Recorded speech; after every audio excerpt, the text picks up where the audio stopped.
Brandy news court verdict EPS பிரச்சாரத்துக்கு தடை இல்லை. புகழேந்தி மனுவை தள்ளுபடி செய்தது சென்னை உயர்நீதிமன்றம்.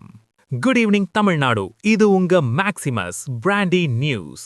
தேர்தல் களம்னா ஒருத்தர் வாரி விடுறது சகஜம்தானே. பால்டாயில்னு உதயநிதியை இபிஎஸ் கலாய்க்கிறது, காலில் விழுந்த போட்டோவை வச்சு உதயநிதி இபிஎஸ் கலாய்க்கிறது, இதெல்லாம் அவதூறுன்னு சொல்லி புகழேந்தி போட்ட கேஸுக்கு ஹைகோர்ட் நீதிபதிகள் கேட்ட நச் கேள்வி இதோ. பாஸ் ஒரு விசில போட்டு இந்த கோர்ட் அதிரடியை இப்பவே தட்டி தூக்கலாம். 1. மனு தள்ளுபடி. முதல்வர் ஸ்டாலின் மற்றும் உதயநிதி பத்தி அவதூறா பேசுற எடப்பாடி பழனிசாமி பிரச்சாரத்துக்கு தடை விதிக்கணும்னு பெங்களூர் புகழேந்தி போட்ட மனுவை சென்னை ஹைகோர்ட் தள்ளுபடி செஞ்சிருச்சு. 2. நீதிமன்றம் கேட்ட கேள்வி.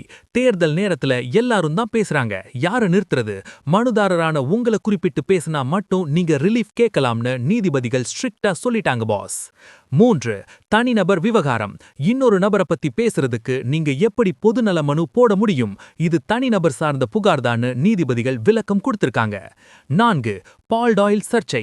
உதயநிதி ஸ்டாலின் சசிகலா காலில் இபிஎஸ் விழுந்த போட்டோவை காட்டி பிரச்சாரம் பண்ண, அதுக்கு பதிலடியா உதயநிதியை இபிஎஸ் பால்டாயில் குடித்தவர்னு சொன்னதுதான் இந்த வழக்கோட மெயின் பாயிண்ட். 5. தேர்தல் ஆணையம் மௌனமா?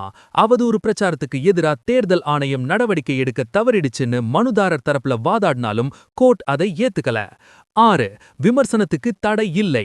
அரசை விமர்சிச்சு பேசுறதுக்கும் குற்றச்சாட்டுகளை வைக்கிறதுக்கும் எந்த தடையும் இல்லைன்னு நீதிபதிகள் தெளிவுபடுத்தியிருக்காங்க. 7. இபிஎஸ் பிரச்சாரம் தொடரும்.